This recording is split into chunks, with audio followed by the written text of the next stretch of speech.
मैं देवेंद्र पटेल विगत कई वर्षों से शिक्षण कार्य में संलग्न हूँ और आजीवन गणित के उत्कृष्ट शिक्षण के लिए संकल्पबद्ध हूँ। मेरे विवेक के अनुसार गणित की यह सेवा उन महान गणितज्ञों के प्रति सच्ची श्रद्धांजलि है जिन्होंने गणित की एक एक खोज के लिए अपना संपूर्ण जीवन समर्पित कर दिया।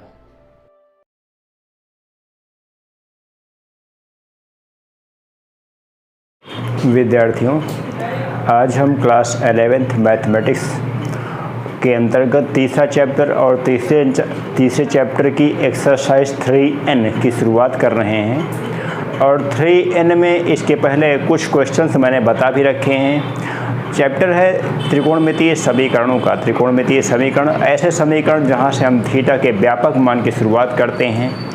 और आज हम यहाँ पे देख रहे हैं डॉक्टर हर्षरूप शर्मा की एक्सरसाइज 3n से क्वेश्चन नंबर 5 का ए पार्ट।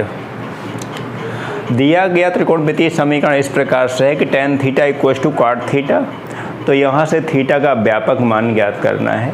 बड़े आसान तरीके से हम इसका व्यापक मान ज्ञात कर सकते हैं। फार्मूले मैंने आपको इसके पहले वीडियो में बता रखे हैं। इसका ये दूसरा पार्ट ही आने वाला है। एक पार्ट जो मैंने बता रखा है उसमें मैंने फार्मूलों के कुछ डेरिवेशंस भी आपको बता रखे हैं। तो आज वो फार्मूले आपको याद होने चाहिए। मैं उस बेस पे ये चैप्टर की शुरुआत कर रहा हूँ। आप ध्यान दें कैसे सॉल्व करते हैं हम इसे। Implies that tan theta equals to, ये cot थीटा को हम 1/tan थीटा लिख सकते हैं बिल्कुल आसान तरीके से। अब हम क्रॉस मल्टीप्लिकेशन के जरिए इसको लिख सकते हैं tan square theta equals to 1। अब tan square theta equals to 1 का मतलब tan में कितने डिग्री का मान 1 होता है, या फिर स्क्वायर 1 का तो स्क्वायर 1 ही होगा। तो फिलहाल यहाँ पे हम लिखते हैं, आप जानते हैं इस चीज़ को कि tan square theta equals to tan square π/4। यदि tan square theta equals to tan square alpha का कोई फार्म बनता है तो उसके लिए थीटा का व्यापक मान का फार्मूला मैंने आपको बता रखा है। Theta equals to n plus minus alpha. आप चाहें तो ऐसे भी लिख सकते हैं कि तुलना tan square theta equals to tan square alpha से करने पर अल्फ़ा इक्वल्स टू यहाँ पे π/4 मिल गया। ये कंपेयर करने का हमारे पास एक ही टारगेट था कि अल्फ़ा की वैल्यू कैलकुलेट करना। अब थीटा का व्यापक मान, थीटा का व्यापक मान theta equals to n π। Formula आपको याद होना चाहिए n π प्लस माइनस अल्फ़ा। छोटे छोटे से फार्मूले हैं। प्लस माइनस अल्फ़ा का मतलब π/4, और यही क्या हो जाता है, थीटा का व्यापक मान हो जाता है इस दिए गए समीकरण के लिए, जो समीकरण आपके पास tan theta equals to cot theta के फॉर्म है। ये क्वेश्चन नंबर 5 का बी पार्ट भी आपके सामने है। आप इसको भी समझने का प्रयास करें। यहाँ पे मैं देखूँ, जैसे पिछले क्वेश्चन में आपने cot को tan में बदल दिया। अगर मैं यहाँ पे साइन और कासे के फॉर्म में बदलना चाहूँ तो फिर कुछ ऐसा होने वाला नहीं है। तो इसके लिए एक फार्मूला आप जानते हैं, फार्मूला मैं लिखे दे रहा हूँ, क्योंकि cosec square theta equals to होता है 1 प्लस cot स्क्वायर थीटा। तो अब हम implies that two cot square theta equals to 1 plus cot square theta, इस प्रकार से हमने लिख लिया है। इम्प्लाइज दैट हम इसको इधर लेफ्ट हैंड साइड में रिप्लेस करेंगे तो ये 2 cot square theta minus cot square theta equals to 1। अगले स्टेप पे आप जानते हैं ये cot square theta equals to 1 हो जाएगा। अब cot को tan में भी बदलना है, क्योंकि हमको वास्तव में फार्मूले जो मालूम है वो साइन cos tan और cosec से cot के फार्मूले ही केवल मालूम है। तो यहाँ से हो जाएगा ये tan square theta equals to 1 हो जाएगा ये, और इक्वल्स टू हो जाएगा ये tan स्क्वायर π/4, यानी कि वही रिजल्ट सेम इसका भी आ जाता है। आप देखते हैं लास्ट स्टेप फिर से वही मिल गया। अतः थीटा का व्यापक मान लिख लेंगे आप, theta equals to n π plus minus π/4। कोई भी असुविधा नहीं होती है, सब बिल्कुल आसान है। यहाँ पे इसको आप नोट करें तो हम अगले क्वेश्चंस की ओर बढ़ते हैं। विद्यार्थी ध्यान दें, ये क्वेश्चन नंबर 6 हमारे पास है। Sine square theta plus 2 cos theta plus 1/4 equals to 0। इसमें मुझे थीटा का व्यापक मान ज्ञात करना है। हम यहाँ पे देखते हैं कि वास्तव में ये काम होता है त्रिकोणमितीय समीकरणों के मूल ज्ञात करना। तो मूल ज्ञात करने के लिए आप जानते हैं अगर यहाँ पे दो अलग अलग वेरिएबल साइन थीटा और कास थीटा के रूप में मौजूद हैं तो इसका मतलब आप इसका फैक्टराइजेशन कर नहीं सकते हैं। फैक्टराइजेशन करने के लिए हमको चाहे तो पूरे फंक्शन को साइन में बदल दें और चाहे पूरे फंक्शन को कास में बदल दें और फिर से वही नियम द्विघात समीकरण का ax² + bx + c का नियम हम यहाँ पे अप्लाई करते हैं। तो यहाँ पे मैं देख रहा हूँ कि जो साइन स्क्वायर थीटा है उसको मैं चेंज कर सकता हूँ। Sine square theta equals to 1 - cos square theta use करता हूँ। उसके बाद सिंप्लीफाई करता हूँ, फिर आपको देखता हूँ क्या मिलता है। आप ध्यान दें, साइन स्क्वायर थीटा की जगह पे 1 - cos square theta plus 2 cos theta already अपनी जगह पे बना रहेगा प्लस 1/4 इक्वल्स टू 0। थोड़ा सा और सिंप्लीफाई करते हैं इसे हम, minus cos square theta plus 2 cos theta और ये हो जाएगा प्लस का 5/4 इक्वल्स टू 0। हम एलसीएम लेते हैं यहाँ पर तो हो जाएगा ये -4 cos square theta plus 8 cos theta plus 5 equals to 0। अभी हम देख रहे हैं कि यहाँ पर अगर निगेटिव से मल्टीप्लाई कर देते हैं तो आपको और समझने में आसानी हो जाती है।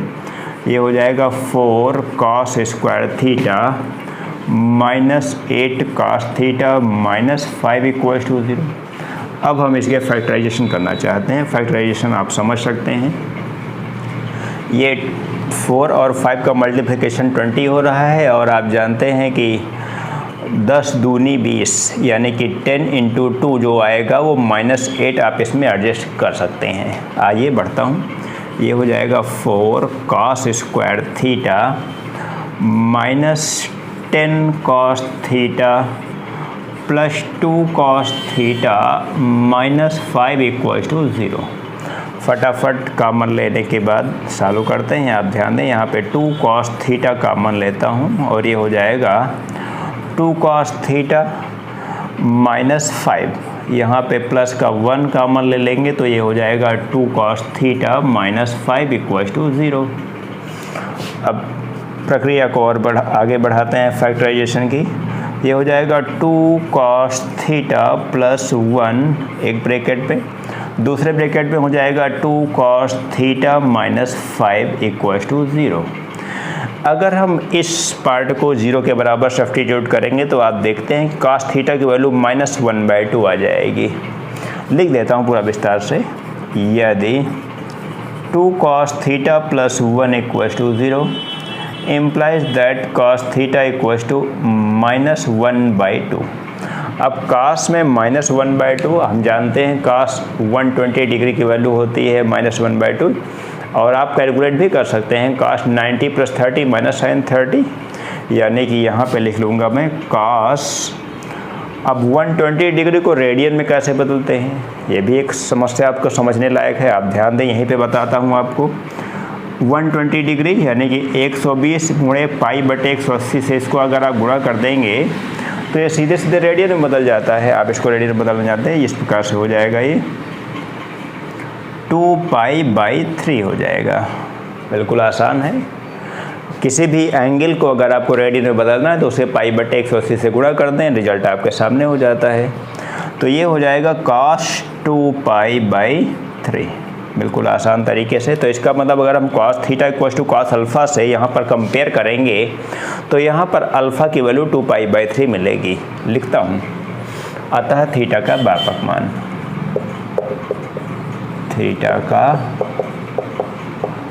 व्यापक मान कोसाइन के लिए मैंने फार्मूला आपको बता रखा है, theta equals to 2nπ plus minus alpha की जगह पे आपने बताया कि 2π/3 हो गया। ये बड़ा आसान तरीके से आपने इसको कैलकुलेट कर लिया है।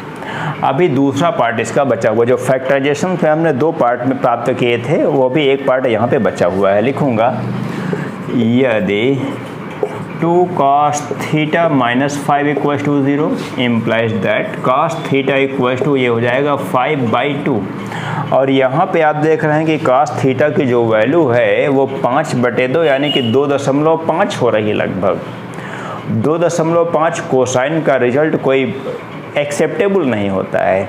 आप जानते हैं कोसाइन फंक्शन की मैक्सिमम वैल्यू 1 होती है और इसकी मिनिमम वैल्यू -1 होती है।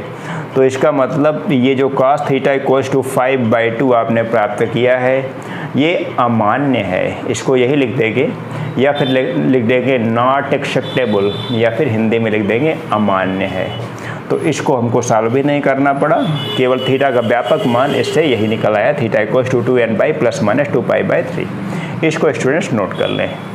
विद्यार्थी ध्यान दें, ये क्वेश्चन नंबर 8 है हमारे पास। लिखा है cos 4x equal to cos 2x, NCERT का प्रश्न है। इसके x का व्यापक मान, जैसे यहाँ पर फंक्शन हमारा थीटा के पदों में होता था तो थीटा का व्यापक मान हम लोग कहा करते थे। यहाँ पर एंगल के जगह पे x है तो x का व्यापक मान कैसे कैलकुलेट करते हैं आप ध्यान दें।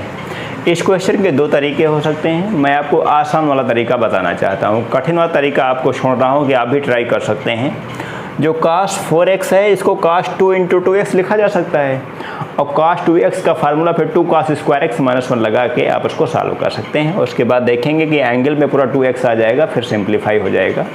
लेकिन इस तरीक़ों को जो इसको भी आप जानते नहीं हैं, ये पहली बार इस फार्मूले में यूज किया जा रहा है इस तरीका कि सीधे जो इक्वेशन दिया गया है वो cos theta equal to cos alpha के फॉर्म में ही दिया गया है। आप देख रहे हैं। तो ऐसे क्वेश्चंस को सॉल्व करने के लिए हम सीधे किस प्रकार से फार्मूला अप्लाई करते हैं थीटा के व्यापक मान का, आप यहाँ पे सीखने का प्रयास करें। लिख देता हूँ, यदि cos 4x equal to cos 2x, तो x के व्यापक मान के लिए फार्मूला वही यूज होगा जो आपने अभी यूज किया है। यहाँ पे 4x तो 4x लिखा जाएगा, 4x equal to 2n pi plus minus alpha की जगह पे यहाँ पे 2x लिखा गया है। हम एक बार यहाँ पे पॉजिटिव साइन से लेके कैलकुलेट करते हैं, एक बार निगेटिव साइन लेके कैलकुलेट करते हैं। आप ध्यान दें, सबसे पहले taking positive sign implies that 4x equal to 2n pi plus 2x हो जाएगा। अब हम और आगे सिंप्लीफाई करेंगे तो 4x minus 2x equal to 2n पाई लिखेंगे, implies that 2x equal to 2n pi हो जाएगा। इसका मतलब x इक्वल टू केवल n पाई। यहाँ पे एक रिजल्ट आपने कैलकुलेट कर लिया है बड़े आसान तरीके से। दूसरा रिजल्ट, अगर हम यहाँ पे इक्वेशन नंबर 1 इसको कंसिडर करते हैं। अब समीकरण 1 में हिंदी इंग्लिश चाहे जो भी लिखें, आपके जो समझ में आए वो लिखें। यहाँ पे कोई ऐसी भाषा का प्रतिबंध नहीं होता है, बस आपका क्वेश्चन कैलकुलेशन बाकी सारी चीज़ें सही होनी चाहिए। बस जो भी आपके मन में आए वो लिख सकते हैं, भाषा में कोई दिक्कत नहीं है। मैं लिख रहा हूँ अब समीकरण 1 में निगेटिव साइन लेने पर, निगेटिव SIGN, साइन का मतलब चिन्ह होता है, साइन लेने पर इंग्लिश में लिखना चाहे तो इंग्लिश में भी लिख सकते हैं आप। इम्प्लाइज दैट यहाँ पे हो जाएगा 4x equal to 2n pi minus 2x हो जाएगा। ये निगेटिव का 2x लेफ्ट साइड में जाएगा तो पॉजिटिव हो जाएगा, यानी कि 4x plus 2x equal to 2n पाई। आगे बढ़ते हैं, ये हो जाएगा 6x equal to 2n pi. Final result आएगा x इक्वल टू 1, ये n पाई बाई 3 हो जाएगा, ये कैंसिल आउट हो जाएगा यहाँ पे 6 2 से, और यही फाइनल रिजल्ट हो जाता है। विद्यार्थियों कोई असुविधा नहीं है, सब बिल्कुल आसान से क्वेश्चन है, इनको आप नोट कर लें। विद्यार्थी ध्यान दें, क्वेश्चन नंबर 10 का फर्स्ट पार्ट आपके सामने है। एक इक्वेशन लिखा गया है टेक्नोमेट्रिकल फॉर्म में, cot theta minus tan theta equal to sec theta. इसको सिंप्लीफाई करने के बाद यहाँ पे थीटा के व्यापक मान ज्ञात करने हैं। आप ध्यान दें कि इस प्रकार से हम इसको सॉल्व कर सकते हैं। हम यहाँ पे इसको साइन और कास के फॉर्म में चेंज करना चाहते हैं। आप ध्यान दें, ये हो जाएगा cos theta upon sine theta, minus का हो जाएगा ये sine theta upon cos theta equal to sec theta. Sec theta को भी इसी समय चेंज कर देते हैं 1/cos थीटा। अभी तक कोई असुविधा नहीं होती है। आगे बढ़ते हैं हम और इस लेफ़्ट हैंड साइड का हम एलसीएम लेना चाहते हैं। तो ये हो जाएगा cos square theta minus sine square theta upon ये हो जाएगा यहाँ पे sine theta cos theta equal to 1/cos theta.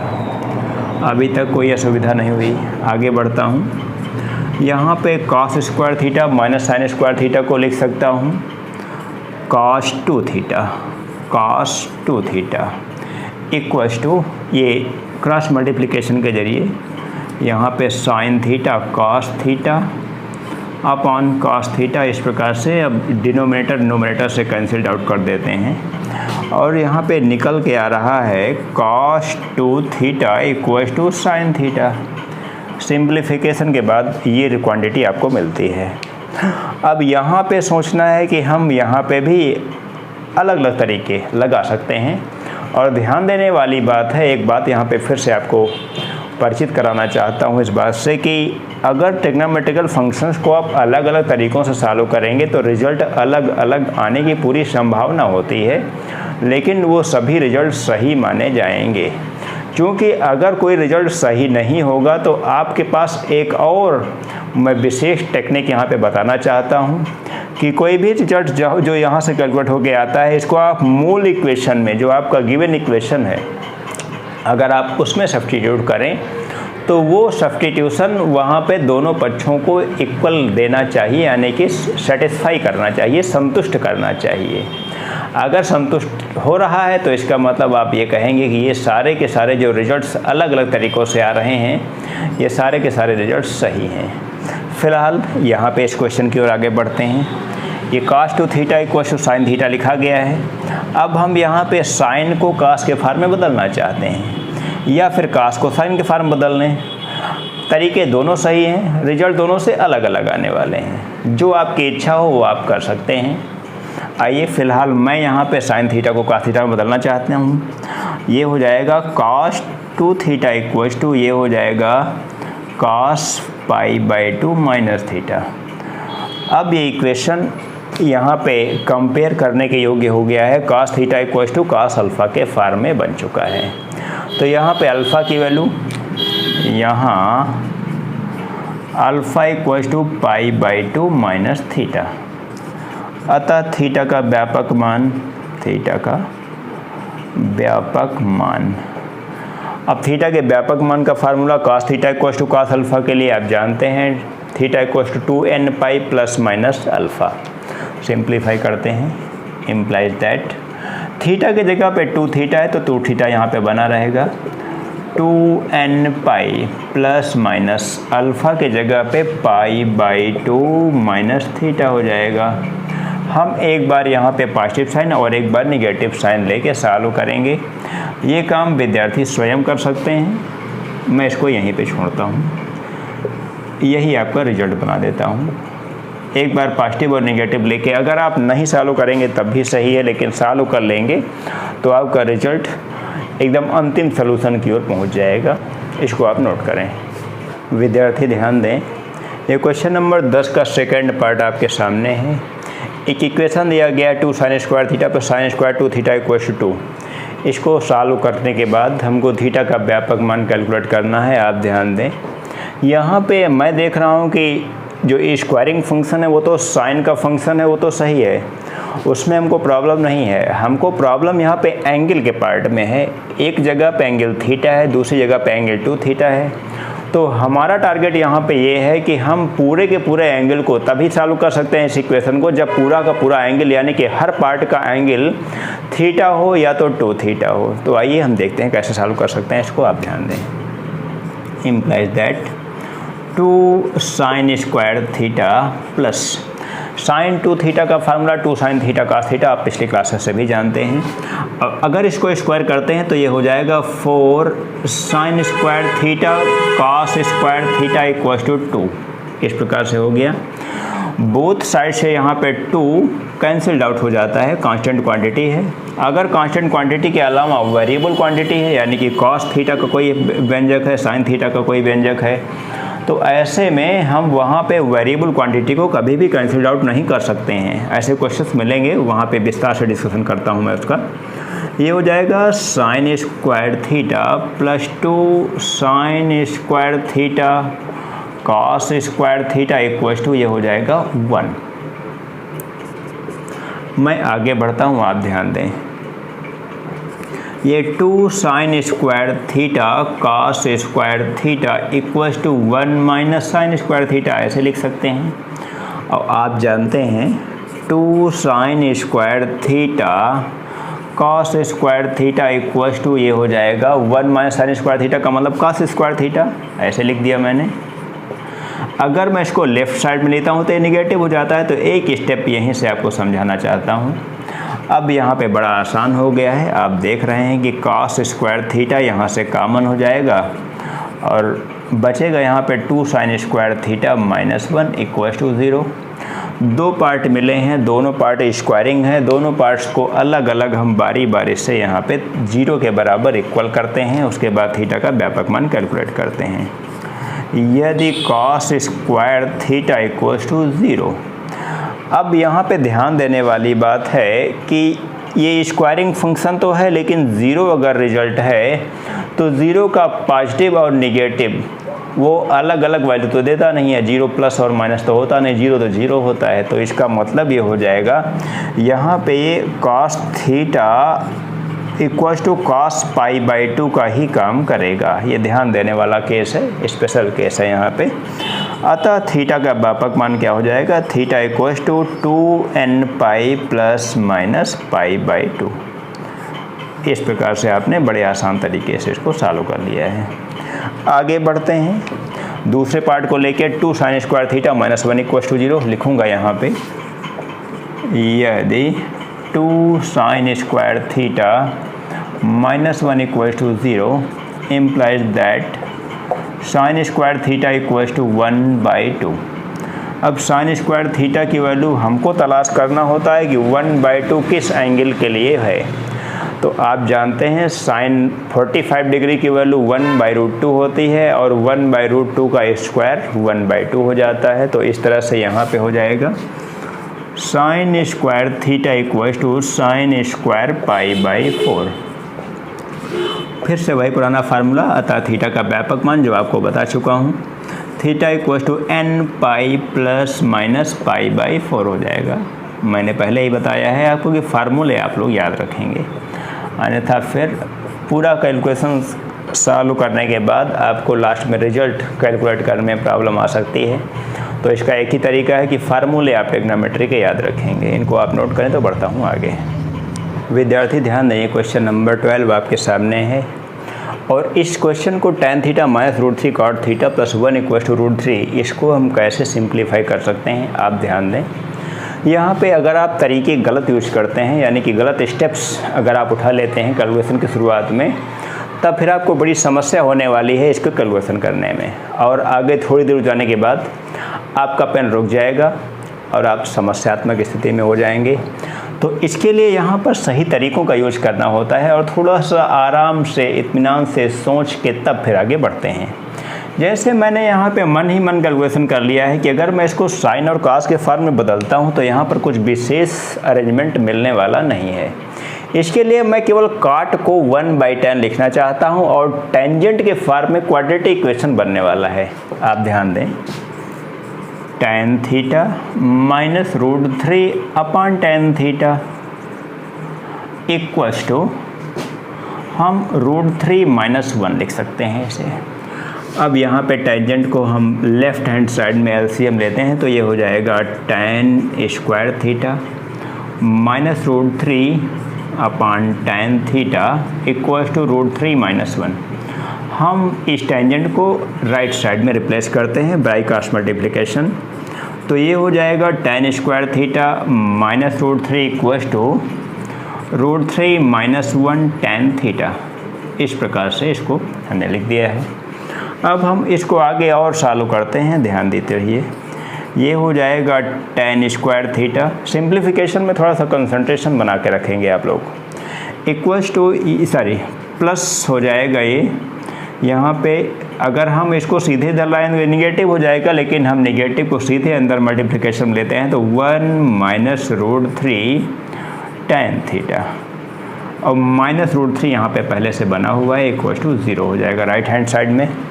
इसको अब हम थोड़ा सा और सिंप्लीफाई करते हैं तो ये लिखेंगे tan square theta plus tan theta minus root 3 tan theta minus root 3 equal to 0। यहाँ पे tan थीटा कॉमन लेता हूँ, पहले के दो पार्ट में tan थीटा कॉमन, तो ये मिलेगा यहाँ से tan थीटा प्लस 1, और माइनस का रूट 3 जब कॉमन लेते हैं तो यहाँ पे भी मिलेगा tan theta plus 1 equal to 0। अभी तक बहुत आसान हो गया है। अब tan थीटा माइनस रूट 3 एक ब्रैकेट में और tan थीटा प्लस 1 दूसरे ब्रैकेट में, एक लाइन यहीं पे एडजस्ट करता हूँ, ये हो जाएगा tan थीटा माइनस रूट 3 और दूसरे ब्रैकेट में हो जाएगा tan theta plus 1 equal to 0। बारी बारी से हम इसको 0 सब्स्टिट्यूट करेंगे तो यहाँ से क्या निकलता है आप ध्यान दें। लिखना चाहते हैं, यदि tan theta minus root 3 equal to 0 implies that tan theta equal to root 3। ये tan थीटा रूट 3 किसकी वैल्यू होती है आप जानते हैं, ये tan π/3 का रिजल्ट होता है। अतः थीटा का व्यापक मान बड़े आसान तरीके से आप दिखा सकते हैं, theta equal to nπ plus π/3। एक फाइनल रिजल्ट आपने कैलकुलेट किया है। और इसके दूसरे पार्ट को अगर हम लेके चलते हैं, और यदि लिखता हूँ यहाँ पर पूर्ण रूप से, और यदि tan theta plus 1 equal to 0 implies that tan theta equal to -1। अब tan में कितने डिग्री की वैल्यू -1 होती है आपको मालूम होना चाहिए। वैसे आप यहाँ पे फिर से एक बार याद आ रही है, मैं आपको पूर्ण रूप से फिर से समझाने का प्रयास करता हूँ।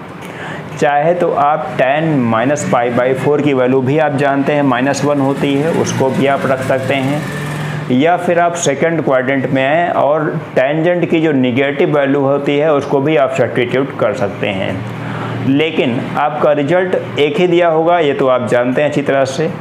लेकिन इसमें अगर पूछा जाए ज़्यादा सही रिजल्ट कौन है, तो ज़्यादा सही रिजल्ट मैं आपको बताना चाहता हूँ कि -π/4 होगा, क्योंकि ज़्यादा सही इस वजह से मैं कह रहा हूँ क्योंकि ये प्रिंसिपल डोमेन की वैल्यू है, इस वजह से। फिलहाल गलत दूसरा वैल्यू भी नहीं जो आप सेकेंड क्वाड्रेंट में कैलकुलेट करेंगे। तो इस तरह से मैं यहाँ पे लिखता हूँ tan -π/4। अतः थीटा का व्यापक मान यहाँ से क्या निकलेगा आप ध्यान दें, थीटा इक्वल टू nπ -π/4 यहाँ से रिजल्ट निकल के आता है। तो बड़ा आसान है। बस यहाँ पे अगर मैं देख रहा हूँ कि अगर यहाँ पे कहीं भी गलती से विद्यार्थी साइन और कास के फॉर्म में बनाने का प्रयास करेगा या स्क्वायरिंग करने का प्रयास करेगा, यानी कि इस ऑपरेशन के अलावा कुछ भी अगर आप इस क्वेश्चन के लिए सोचते हैं तो वो आपके लिए जो है कि खतरनाक स्थिति हो सकती है। आगे फिर से आपको वापस लौटना पड़ेगा। तो ऐसे क्वेश्चंस को थोड़ा ध्यान से सॉल्व करेंगे, इसको आप नोट करें। विद्यार्थी ध्यान दें, क्वेश्चन नंबर 13 आपके सामने है। sin to power 4 theta plus cos to power 4 theta equal to 5/8। इसको सिंप्लीफाई करना है। और यहाँ पर मैं देख रहा हूँ कि ये बड़ा ही इंटरेस्टिंग क्वेश्चंस होते हैं। इस प्रकार से पावर 4 के जो क्वेश्चंस हैं इनको एक स्पेशल तरीके से सॉल्व करते हैं हम लोग, तो रिजल्ट बड़े आसान तरीके से मिल सकता है। अन्यथा अगर आप वो स्पेशल तरीका नहीं लगाते हैं तो अनावश्यक आपको कैलकुलेशन के चक्कर में फंसना पड़ता है और वहाँ से आपका टाइम वेस्ट होता है। और कई बार तो कैलकुलेशन जब लंबा होता है तो कैलकुलेशन मिस्टेक की भी संभावनाएं बहुत ज़्यादा होती हैं। तो ऐसी समस्याओं से दूर रहते हुए आइए इस मेथड को सीखने का प्रयास करते हैं, बहुत मज़ा आने वाला है। आप ध्यान दें, आप जानते हैं यहाँ पे एक छोटा सा कैलकुलेशन करके मैं अलग से सिखाना चाहता हूँ। Sine square theta plus cos square theta का होल स्क्वायर, आप जानते हैं ये हो जाएगा sin to power 4 theta plus cos to power 4 theta plus 2 sin square theta cos square theta. इस प्रकार से ये कैलकुलेशन होता है। अब आप जानते हैं कि लेफ्ट साइड को 1 रख सकते हैं। 1 equal to sine to power 4 theta plus cos to power 4 theta plus 2 sine square theta cos square theta लिख सकते हैं। यानी कि इसके जगह पे मैं लिख सकता हूँ 1 minus 2 sine square theta cos square theta. आप ध्यान दें, इम्प्लाइज दैट इसके जगह पे मैं लिख सकता हूँ 1 minus 2 sine square theta cos square theta equals to 5/8। अभी तक कोई असुविधा नहीं होती है, हम बढ़ते हैं आगे। हम यहाँ पे इस फंक्शन को मैं राइट साइड में और इसको लेफ़्ट साइड में लेता हूँ, तो ये हो जाएगा 1 minus 5/8 equals to 2 sine square theta cos square theta. थोड़ा सा और सिंप्लीफाई करते हैं, ये हो जाएगा 3/8 equals to 2 sine square theta cos square theta. थोड़ा सा और सिंप्लीफाई करते हैं, ये 8 को हम 4 इंटू 2 लिखते हैं इसी स्टेप में, 4 इंटू 2। अब मैं 4 को यहाँ पे रोके रखता हूँ, यानी कि 3/4 इक्वल्स टू ये हो जाएगा यहाँ पे 4 sign square theta cos square theta. बड़ा इंटरेस्टिंग क्वेश्चन मैंने आपको बताया कि ऐसे क्वेश्चन को सॉल्व करने में बहुत मज़ा आता है। आप ध्यान दें, इसको मैं लिख सकता हूँ यहाँ पे 2 साइन थीटा कॉस थीटा का होल स्क्वायर, यानी कि इसको लिख सकता हूँ 2 साइन थीटा इस प्रकार से कॉस थीटा का होल स्क्वायर मैंने लिख दिया है, और 3/4 को मैं लिख सकता हूँ √3/2 का होल स्क्वायर। आगे बढ़ते हैं तो ये हो जाएगा साइन 2 थीटा का होल स्क्वायर इक्वल्स टू √3/2। ये साइन π/3 की वैल्यू होती है। आप जानते हैं साइन 60 की वैल्यू √3/2 होती है, तो यहाँ पे हो जाएगा साइन स्क्वायर π/3। अब आगे अतः थीटा का व्यापक मान सीधे सीधे फार्मूला अप्लाई कर देंगे। ये आपका लास्ट स्टेप है कैलकुलेशन का। अतः थीटा का व्यापक मान 2 थीटा यहाँ पे है, तो 2 थीटा लिखा जाएगा 2 theta equals to n pi plus minus alpha की जगह पे π/3 है। स्क्वायरिंग फंक्शन के लिए यही फार्मूला आपको बताया गया है। Implies that theta equals to 1/2, तो यहाँ पे आ जाएगा, और n पाई प्लस माइनस π/3। ये क्वेश्चंस बड़े इंटरेस्टिंग होते हैं। आपने देखा कि आज हमने कई सारे क्वेश्चंस आपको लगातार बताए हैं आपकी इस बुक से, और इसी के अंदर NCERT के कई सारे क्वेश्चंस आके निकल गए हैं। तो जो विद्यार्थी केवल और केवल NCERT पढ़ना चाहते हैं उनके लिए भी यहाँ पे 100% सलूशन मिल रहा है।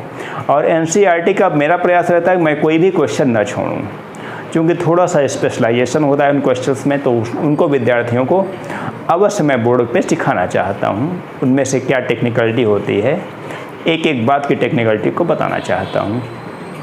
आज का ये वीडियो पार्ट फ़िलहाल यहीं पे समाप्त करता हूँ। मिलते हैं अगले वीडियो में। Thank you.